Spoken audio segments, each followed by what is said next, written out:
sa'yo sa anumang hukuman dito sa Pilipinas.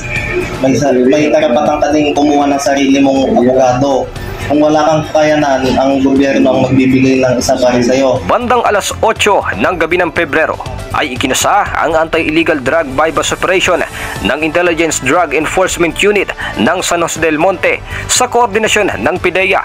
Naaresto ng mga otoridad ang isang drug suspect matapos ang naging transaksyon. Ang suspect ay kinilala ng mga pulis na si alias JR, 42 anyos, residente rin ng Towerville sa barangay Gaya-Gaya, San Jose del Monte, Bulacan. Nakumpiska sa kanya ng dalawang small heat-sealed transparent plastic sachet na naglalaman ng iniinalang shabu na higit kumulang sa 50 gramo na nagkakahalaga ng street value na 340,000 pesos. Nakuha rin sa suspect ang 500 pisong bypass money at isang hard pouch. Ayon sa mga otoridad, bukod sa illegal na droga, ang suspect ay may kinakaharapang kasong illegal possession of firearms at a homicide matapos mamaril noong Nobyembre ng nakaraang taon.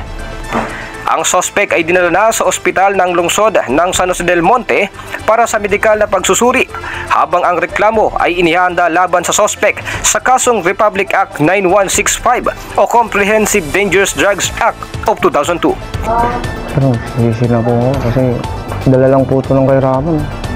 So, matagal naman na ginagawa itong pag-ibenta sa droga? Last year lang po sir kasi nawalan po kasi ako ng trabaho talaga.